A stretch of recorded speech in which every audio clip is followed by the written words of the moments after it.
Hey you, how's it going? My name is Ruby Price and welcome to episode 7 of Fresh from the Scene. Today I'm doing something a little bit different because circumstances meant that I couldn't get a new podcast guest in time for this week's podcast, so I've invited back Josh Fielden and we're going to talk through our albums of the decade because it's December 2019 and it's about to go into January 2020. Which means that we've reached the end of whatever they're going to call this decade. I haven't actually checked. Tenties might make sense, after noughties, but tenties just sounds really weird. And I really hope they don't call it the tens because that's pretty boring. So it'll be one of those. Tenties, tens, or 201s. I hope they don't go for 201s. That'll just get really confusing. Anyway, we have made a playlist on Apple Music and on Spotify for you to listen to all of the albums that we mentioned in this podcast, so make sure you go and check it out. There'll be a link in the description. You can also find Fresh from the Scene on Twitter at FFTScene, that's FFTSCENE, or you can find me online at Rubes. Don't forget to give the podcast a share on social media and, leave a little review on whatever podcast platform you're listening to it on. That'd be pretty nice. Thank you. It's up to you. It's definitely an option. You just gotta scroll down. It says it there. Review. Anyway, fasten your seatbelts because here we go with mine and Josh Fielden's top 20 albums of the decade. Enjoy.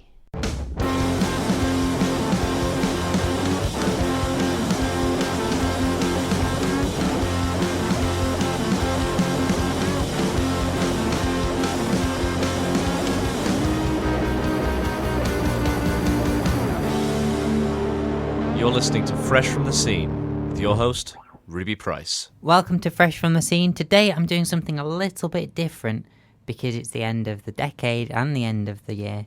So I've invited back Josh Fielden and we're going to discuss albums of the decade. It's like I never left. Yeah, it's almost like you never left. You've even worn the same t-shirt just for the continuity. Yeah, I know. Yeah, I know that you stream these, so just to match up. And yeah. I've got to promote my boy as well.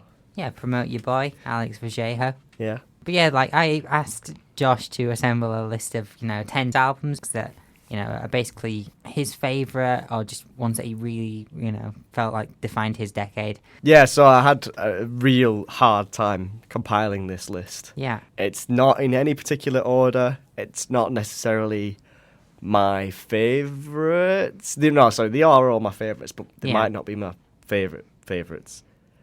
I've got this problem where I listen to too many genres of music. He's even wearing hipster glasses right now. And I've got the beard and the glasses for the look. Also, quite a lot of the albums that I remembered weren't actually from this decade.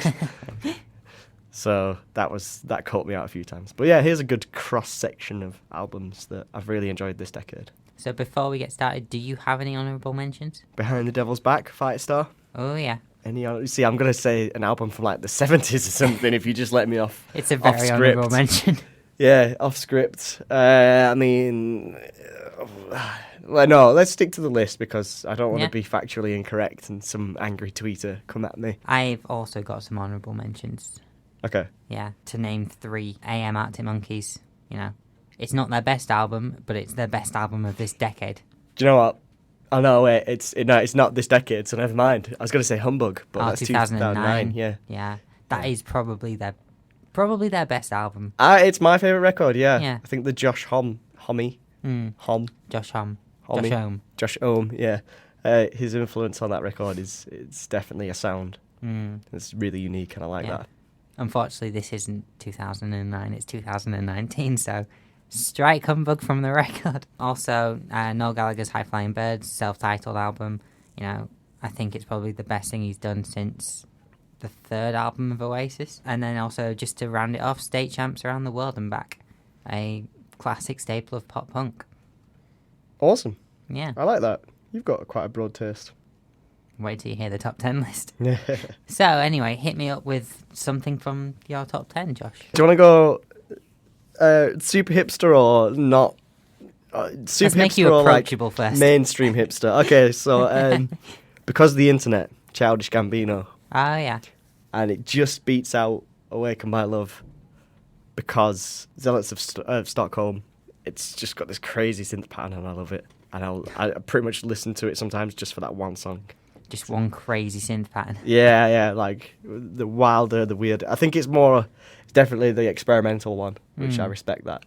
Is that the one with This Is America on it? No. So not the... Quite before then. It's Okay. before Awaken My Love, which is before This Is America. Ah, okay. Yeah. I'm not a Childish Gambino fan. I don't know anything. Yeah. It's always, I mean, it's consistently great stuff, but Yeah. that's just the one for me, just because of the quirkiness. The first one I'm going to list is Neck Deep's The Peace and the Panic from 2017. Like, many people would probably in this position put Life's Not Out to Get You, which was their album that basically broke them into the mainstream. But, you know, I prefer a lot more songs on The Peace and the Panic. Yeah, go for it. It's often the ones that aren't part of the mainstream Yeah. that are the ones that we enjoy the most. Yeah. He says in massive hipster sense. Yeah. Moving next on. one. I've got a deep, deep love for what's going on in the Scandinavian regions musically at the moment. Okay. Danish, Finnish, Swedish music. I think it stems from, like, I grew up with, like, In Flames and At the Gates and the sort of Swedish melodic metal upbringing. But right now, they're kind of doing everything from, like, pop to metal. So I'm just going to get all the Scandinavian guys out of the way. Destria by Agent Fresco. I think they're Icelandic. It's just a soundscape of good pop rock songs that I've never heard anything like it. It's just got such a unique sound to that whole record. The Congregation by Leprous, that's just, I mean, it's just a prog metal masterpiece through and through. And Faroe Islands singer called Ivor. And I actually discovered this album flying back from Iceland, where I went to see Sigur Rós. Okay. It was just at the end of 2017. I'm not sure, 1 or 2 years ago. But I went to see Sigur Rós do like an open festival at the Arts Centre there, which was truly, truly mind-blowing. But I found this album called Slow by an artist called Ivor. I think I pronounced it right. She's also the vocalist on the God of War soundtrack. Oh, really? The female, like the soaring female vocalist thing that's going on there, which is a game that I just think it's the perfect game, frankly. And the album exists in 2 forms, Icelandic and English. That's actually pretty cool. Yeah, and I possibly like the Icelandic one a bit more, just because I could get a bit more lost Yeah. in the world of this soundscape. It's kind of like down-tempo pop. There's a few tracks where there's this sort of traditional beatboxing, but not like Western like beatboxing. It's like mouth noises and clicks and stuff, which I just thought was brilliant. Really, really love that. Just using your voice as an instrument. Totally, essentially. yeah. And it's great. I love it. Check it out. It's a bit of a curveball. Bit of a curveball. Some Icelandic mouth noises. Yeah, I'm going to throw Fight Stars Behind the Devil's Back into this mix. You know, I think that is a very solid record, and arguably the only thing wrong with it is how short it is. Behind the Devil's Back, yeah. I mean, I've got a huge love for Fight Star. Yeah. They were at the time where everyone was shunning them because it's Charlie from Busted, and everybody was still hungover about that. I was smashing that album. Many, many sleepless nights listening to One Day, Son, This Will All Be Yours, and Grand Unification. Yeah. And it's been a huge influence on my songwriting, the way I play, just in life in general.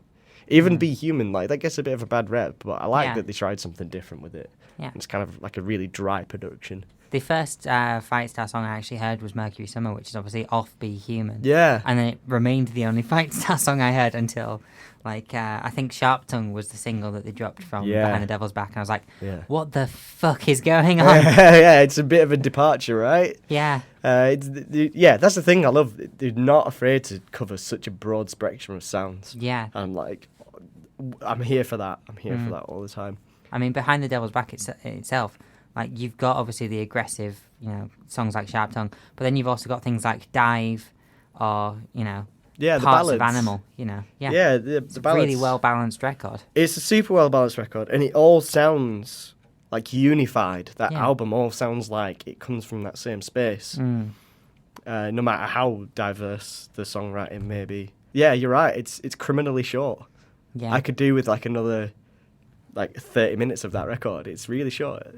It's like 34 minutes, something like that. I'm going to find out. Yeah, let's find that out. Well, Behind the Devil's Back is 36 minutes long. 36 minutes. I was only That's 2 a minutes very away. short record. Yeah, I was only 2 minutes away. That's incredibly short. Yeah, it should be 45 at least. Yeah. Come on, Fight Star. I mean, like the new Busted record as well, which is definitely not in my top 10. I've avoided that one. Yeah. That's short as well. Like there's 10 tracks on it and it's still very, very short. I think we need to petition to get Charlie back over on the Fight Star side. And, I would be very happy with that. And, bring about another record. Come on, dude. It's been Yeah. 5 years. Get on it. Speaking of short records, 22 a Million, Bon Iver. That's another incredibly short record, but kind of makes up for it because it's so experimental.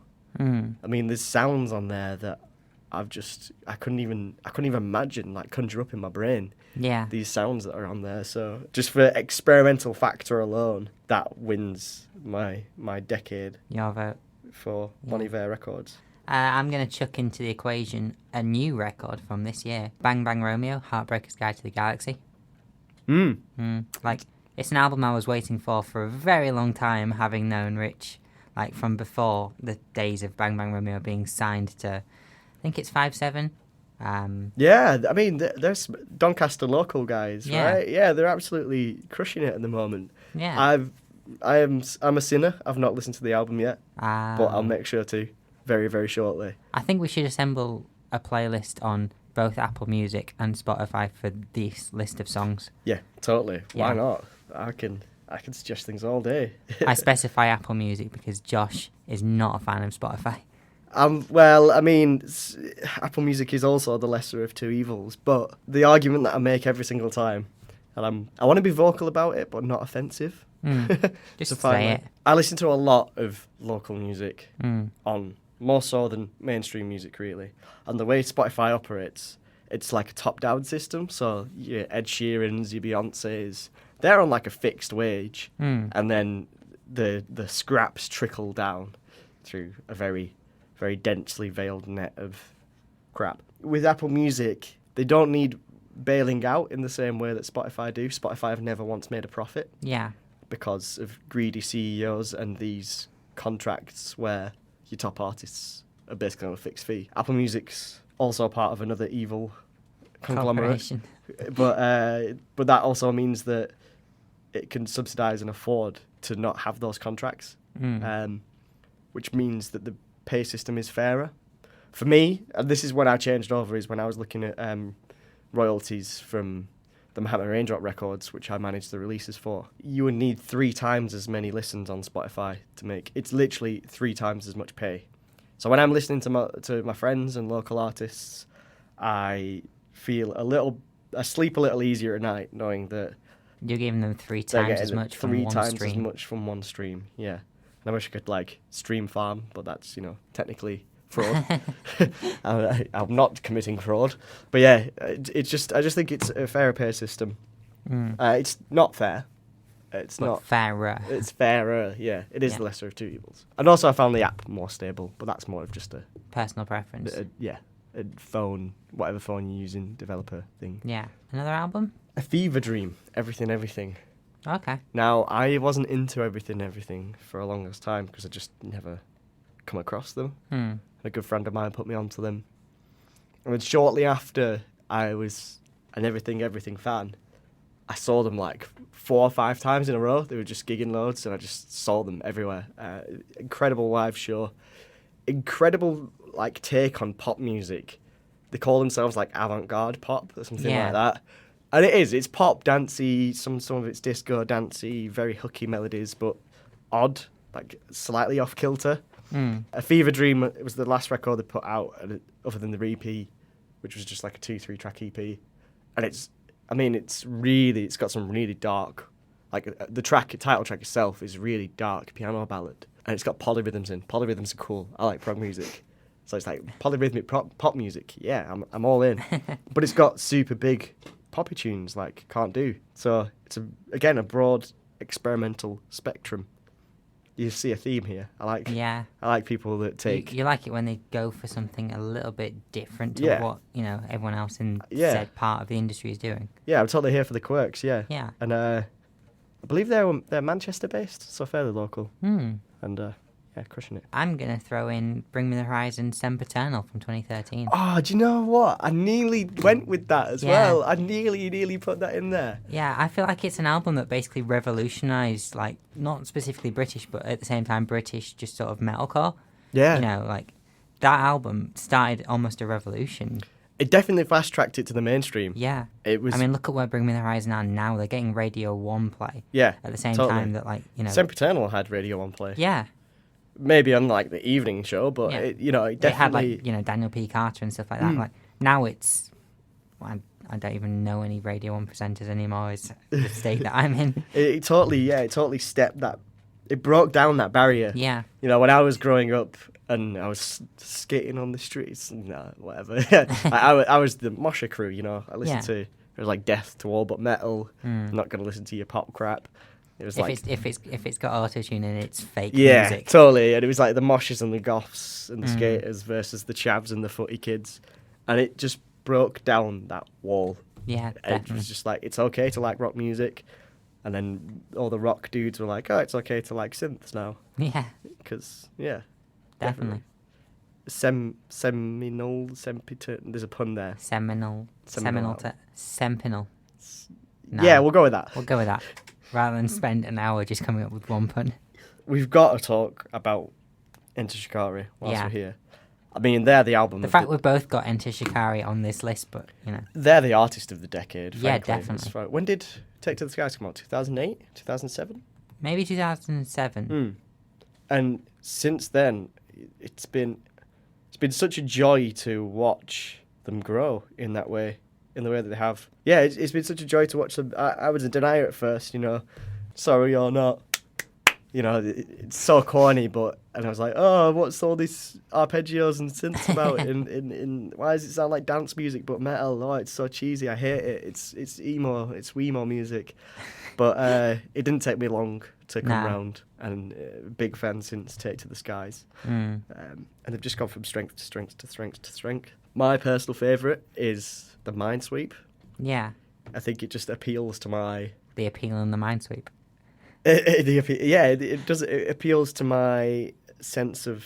I like the slightly heavier side of it. It's a bit heavier than Flash Flood. Common Dreads is the one that's got a special place in my heart. Yeah. But I can't admit that it's a flawed album. Well, they're not flawed, but like their ambitions were beyond the production value. Yeah, I could see that. Yeah, the production value was left wanting, I guess. But the Minesweep was just flawless production wise. It's the messages, you know, an anaesthetist and One True Colour. Yeah. All the messages in the song very science heavy, very.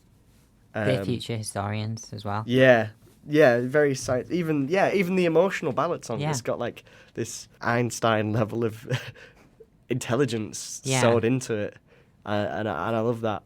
Don't get me wrong, I love every single one of their albums, but the Minesweeper just pits it at the top. Yeah. I mean, since we're on the topic of Shikari, like, even though, you know, I've been doing mine in order, I'm going to break my order now just purely to, you know, keep it topical. You know, for me, it's a Flash Flood of Colour, just because I really like the album itself feels very one thing. And, like, purely just Gandhi Mate Gandhi is what makes that album that album for me. That song changed live shows. Yeah. I can say that with absolute certainty because I saw them at the end of the Common Dreads cycle. Yeah. And they played Zonked. It's a bit of a get your knees up kind of tune. But when Gandhi Mate Gandhi was played live, it was just utter destruction, carnage, chaos. The breakdown at the end, it's so heavy and slow. People like forget how to mosh. And it just becomes this sludge of people. It's quite incredible because it's so slow and brutal. And just, I mean, all the punchlines in that song as well. It's one of the few moments where the audience is louder than the band, and I'm okay with it. Yeah, definitely. But back to your list then. Going back to Progland, Asymmetry by Carnival. They're an Australian band. Okay. Now, a lot of people say Sound Awake is the one, which is the second album, the one before Asymmetry. Produced by Forrester Savell, who's a big inspiration for me. Like, that record is impeccable sounding. It's got the filthiest bass tone in the world. It's the bass tone that when I'm like engineering on a new system, if I go to a venue and I'm doing live sound, or I go to a studio and I'm not used to the speakers, I put that on and just be like, how does this bass sit in this room? Because it's just like speaker destruction levels of bass. I love it. But asymmetry, again, it's just the experimental nature of it. They just really deconstructed what happened on Sound Awake, which was progressive rock, but kind of like had all the guitar and drum tropes that you expect from the genre, and they kind of deconstructed that. Sometimes it's a little bit slower, a bit more intimate, sometimes faster and heavier, wilder. Some of the harmony just doesn't make sense, but it's not functional, but it sounds good. You know, they're willing to step across the line, and they produced it all themselves. So I've got to give them credit for that. You know, they said they had one of the best producers in the world, Forrester Savell, and they turned him away, which is a very brave and potentially dangerous move, but it paid off, I think, in that case. And I think this album does alienate their fans a little bit because it does, like I said, deconstruct what the sound was before. That's why I love it. The reason why people hate it is the reason why I love it. I mean, you know, this is a very personal list. Oh, You know, yeah. Totally. we're not saying these are objectively the best, you know, songs of the decade, or albums of the decade, in fact. I'm going to go and say Panic at the Disco's Death of a Bachelor, purely because it's the album that properly got me to listen to Panic at the Disco properly, because I was obviously aware Properly. properly. You know it's serious when I know they're just saying it's proper. Proper. You know, I was obviously aware of them because of like all of their singles from the previous albums, like I'd heard, but I'd never really sat down and listened to a full Panic at the Disco album. And then Death of a Bachelor came out, and I was like, I really like this. Yeah. Yeah, and then went back and basically bought their entire discography, and then they headlined Slam Dunk in the same year. Yeah. And I went to that, and it Really, was yeah. one of my favourite gig experiences that I've been to. Awesome. Yeah, and I know they put on an incredible live show. What's the guy's name? Brendan Urie? Brendan Urie. Yeah, he's such a stage man. Yeah, And the voice is incredible. I mean, I'm probably stuck in my ways a little bit, and the first album was always the one for me. Oh, the first album is my favourite Panic at the Disco album, but unfortunately it came out in 2005. Yeah, totally. I could see you tensing up the more I talked about Death of a Bachelor. Well, okay. I've heard it a lot. My lovely girlfriend, she really likes that record, and she drives a lot, so we hear it a lot in the car. I've got one huge issue with that album. It's got that modern production element. Yeah. Where there's like a massive like volume like thing with it's it as super well. loud, right? Yeah. Right? It's incredibly loud. It's definitely a contender for winning the loudness war. And it's really harsh, high frequencies all the time. And I think there's a time and place for that, but the whole record sounds like that. So I literally, my ears feel tired after I finished. Some brilliant songwriting on there. Yeah. And I probably prefer to see it live. That's my only issue with the album. I don't want to give it super negatives because, like I said, there are some fantastic songs on there. Yeah. But as a producer, there's bits of it that offend me. I mean, the thing that annoys me most about it is if a song from it comes on shuffle on my when I'm listening to it, I've got to then turn my phone down specifically for that one song. Yeah, it's incredible. Yeah, it's too much. Too much. Slightly overcooked it, I might say. It's like It was oven ready, and then it was oven burnt. Yeah, it was. Yeah, you forgot to ask Alexa to put 20 minutes on the timer for that one. Yeah. 40 minutes later, it's just cinders. Yeah. So we're out of sync now because I gave 3 albums in one example. Oh yeah. Should I give some more? So I think you need to catch up. Yeah. Right, cool. Well, I will mention an album that I only actually started listening to this summer, despite the fact it came out in 2015. Controversial. Yeah. I was very slow to the 21 Pilots hype.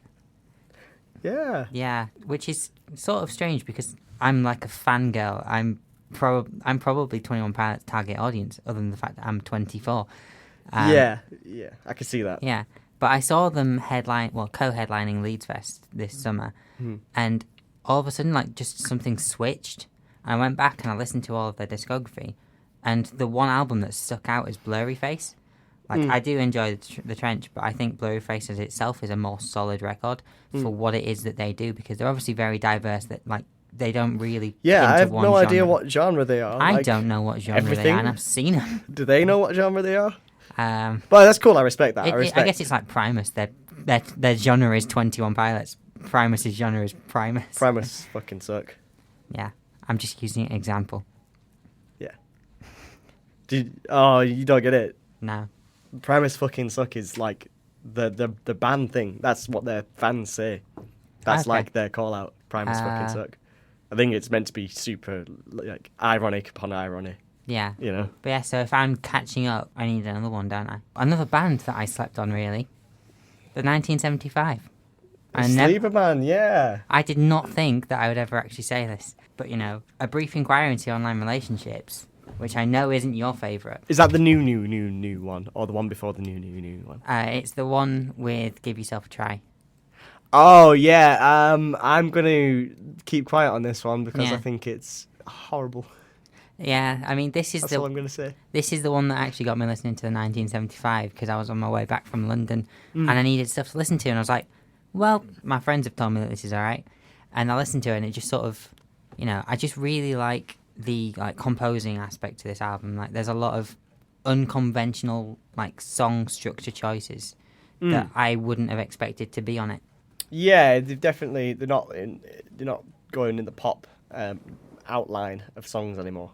No. Which I respect them for that. I do respect them for that. For me, They're definitely moving away from pop right now with what they're releasing. Oh yeah, the last one was super gritty. People was just an interesting thing to experience live. Oh, you seen it live? That was the first time I heard it. Yeah, the first time I heard it was the footage from whatever festival over the summer. I'd never experienced it live. No. Yeah, again, that's the reason why I don't like it is a production thing. Now there's this whole aesthetic of going back to the Billie Eilish thing of imperfect production or just kind of really DIY. But I don't know, when you make a guitar tone so abrasive as that, there's just a point where it offends me to my core. The guitar tone in Give Yourself a Try is something to... It's deliberately offensive, and I get it, but I just can't overcome that. I think the aesthetic choice of that is making something bad sound good is an aesthetic choice, and I'm here for it 90% of the time, but that's just something about it that offends My friend me. did a cover of it and took away the guitar line from that song. They probably fixed it then. Quite possibly. Yeah. But that brings us back into sync. That does bring us back into sync. Now, my last two are boring. I got the good ones out of the way first. Oh. There's one called Waking Season by Caspian, but it quite easily could have been a Godspeed You, Black Emperor. And this is purely self-indulgent, ambient post-rock. It could have equally been Dust and Disquiet, but Waking Season, I think, had a more of an emotional impact for me at the time that it came out. It's long, drony, chordy, epic, sometimes uplifting, sometimes depressing guitar. Guitar orchestra music, basically. I've got a big love for post-rock, shoegaze, just soundscapes, using guitars to make something larger than a guitar sound. We're used to hearing a distorted power chord. That's just the sound of a guitar, but it's using reverbs and just going to town on that. It's that self-indulgent one that's hard to describe at the expense of sounding hipster as fuck, which I am. I don't care. Waking Season. In particular, there's two songs on there called Gone in Bloom and Bow, and it might be Halls of Summer, which is just such a slow building song, and it's 12 minutes long. It's crazy, but it's such a small place that it starts at, and by the end of the song, the guitar players have left the guitars. They've just got a feedback loop going on, and they're all on drums playing crazy drum orchestra, and just that development from what happens in those 12 minutes is truly, truly spectacular to me, and very sort of just we're going to do this because we want to. It's really emotional and powerful, and I just love it. I'm here for it. I'm going to say Frank Carter and the Rattlesnakes' Modern Ruin. Yeah, I know you're a big fan. Yeah. Funnily enough, when people discuss which is their best album, most people would say Blossom, because it's a lot more raw and, that's very much a hardcore punk album. Yeah, I mean, he came from the Gallows, right? The Gallows? No, Gallows. It was Gallows, Pure Love, Frank Carter and the Rattlesnakes. Yeah, so, I mean, Gallows... Yeah. Gallows fans obviously want to go for the heavy, fast-paced, screamy stuff. That's where I'm at, yeah. And then, the Pure Love people want to go for the stuff, that's not even maybe Modern Ruin, but more End of Suffering, which is their latest record, which I do enjoy, but at the same time, that album has its flaws, in my opinion. Yeah. Yeah, but Modern Ruin, I just think the diversity of the songs on there's some really good songcraft going on in it as well. Like, and a lot of the songs, having seen them and experienced them live, just sort of solidifies them in a sense. Like, if there was anything that was sort of doubtful about them being played live just adds like another level to it. Yeah. Just to take it above. Like, if it was an 8, it makes it a 9 if it was a, you know. I think there's a thing to be said for people and artists that come from a super heavy background. Like, Gallows was just straight hardcore. Yeah. And when they try and break that boundary into more songwriting elements, or some might call it selling out or poppy, whatever category you want to put it in, it's kind of got precariousness to it. It's kind of like, oh, this is dangerous for this artist to try and do that. Yeah, because it can completely wreck your band, sort of like, you know. Yeah, if the fans aren't receptive to it, then you've got to build a new fan base. Yeah. I mean, to go back to what we were saying when I brought up Bring Me the Horizon, you know, every single album that Bring Me the Horizon have brought out since Sempiternal, and some might even include Sempiternal in this list, like, they just say they're becoming less and less of the band that they were, which is true to an extent, because, you know, if you listen to, I've forgotten the name of their 2006 album, which is just straight up deathcore. Suicide Season. Yeah, that. Yeah. You know, like, if you compare Suicide Season to Ammo, you'd be like, is this even the same band? Exactly. I've still got a big love for There Is a Hell. Yeah. There Is a Heaven, whichever. This super There Is a long. Hell is the one I think there is. Yeah. Again, that's just got such a raw thing going for it. But you're right, and the thing that they did that was so good was they made the album, and they made Ammo and said, we're not a rock band anymore, we're a pop band, and they just owned it. And I think that's the best thing that you can do. Yeah, it's the honourable thing to do, right? You're not trying to keep... If your metal fans want to depart, then it's kind of okay just to let your metal fans go. Yeah, I mean, they can always listen to the old albums, and there are other bands emerging in the scene. Yeah, totally. I would say that you don't need to... If you like an album so much, then get a copy of it. Yeah. Go out and buy a CD. Go and buy you've always got vinyl it, or something. Yeah, totally. For albums that I truly love, I've got a copy of it, you know. Yeah. And then I'll just stream it if I'm out and about. But yeah, it's always, like I was saying, it's precarious. It's kind of like a danger element, which some fans find exciting. And I think that's possibly what you've done is you've listened to the album and gone, oh, good, this is good. You've reserved any judgment of where he's come from. I'm a music journalist. I have to. Yeah, okay, yeah. It's kind of like instinctual for you, but yeah, it's good. Yeah. I think it's good that, like I say, all these albums that I've given examples of, they're all albums where they've tried to diversify or be a bit more experimental. And sometimes it pays off, sometimes it doesn't, but I always respect it. Your last one, then. This is, and it's kind of possibly not even anywhere near my favourite one of the lot. It's just the last on your list. It's just the one that's fallen last, and it's Shallow Bed by Dry the River. Yeah. It's different for me. I think that's why it's on this list. It's not something I would usually listen to, but it's very raw. It's kind of like folky tinged rock. Okay. I think it came from acoustic folk music, but got the rock production treatment. And again, it's just one of those records that sounds complete and unified all together. It just works all as one. And it's a kind of songwriting that I don't usually go for, but they make it work. Yeah. It's dark. It's dark and uplifting all at the same time. It's just a little bit different for my tastes, which is why it's made it onto this record. And it's just good, humble, honest songwriting, good singing, loads of vocal harmonies, which I'm a sucker for vocal harmonies. Yeah. I mean, mine won't come as any surprise to anyone who knows me at all. But it's As It Is, The Great Depression from 2018.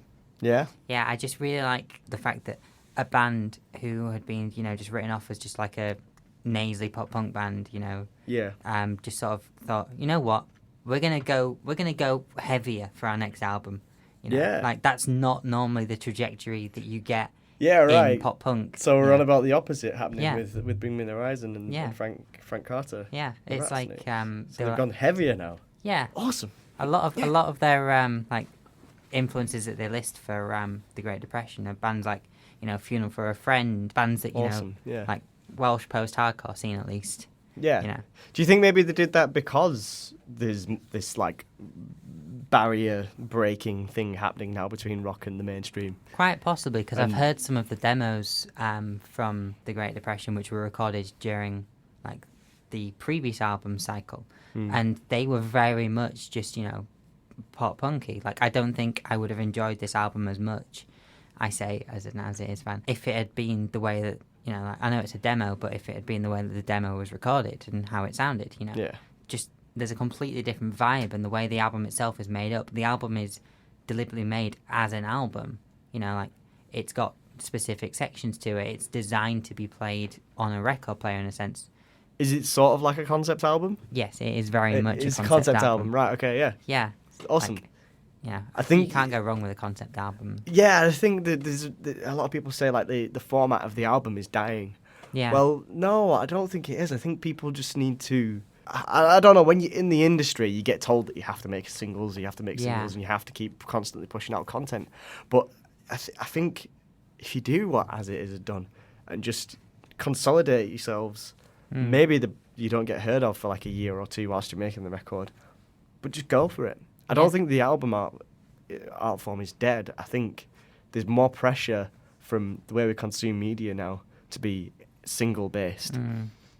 But you've kind of just got to put your foot down and just say, I am doing this album and it's going to be a concept album or something like that. Just do something that adds that extra incentive to listen to it as a whole rather than listen to it broken up in singles or whatever. I'm an album guy.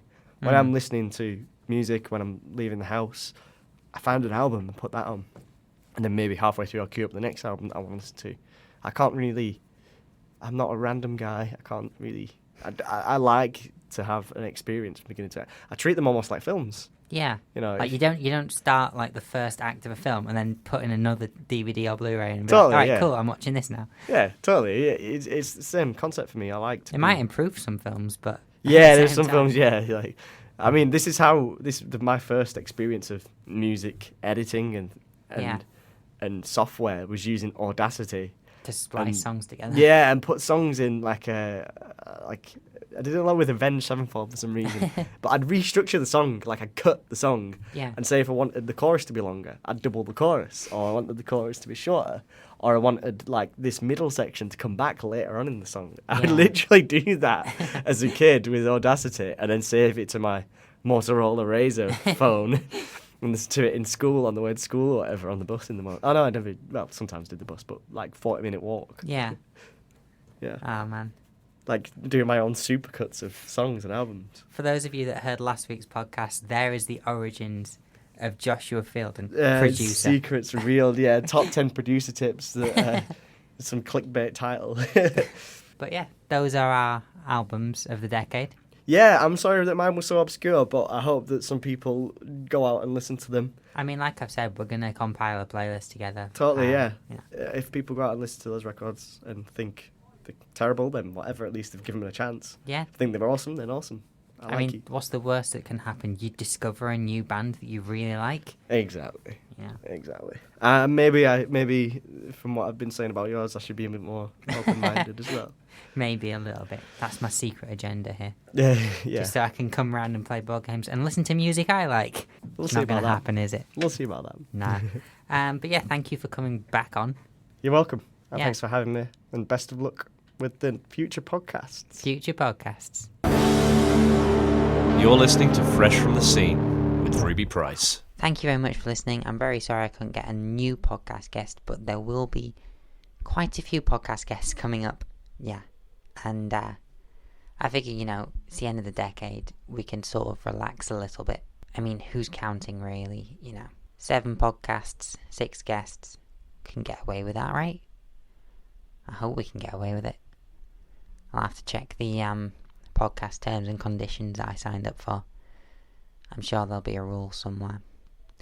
Anyway, if you did enjoy this podcast, make sure that you leave a review, give it a share on social media, stuff like that. As I said, there are links to a playlist of all of these albums on Spotify and on Apple Music in the description, so make sure you go and check those out.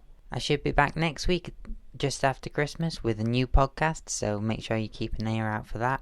Thank you very much for listening, and goodbye.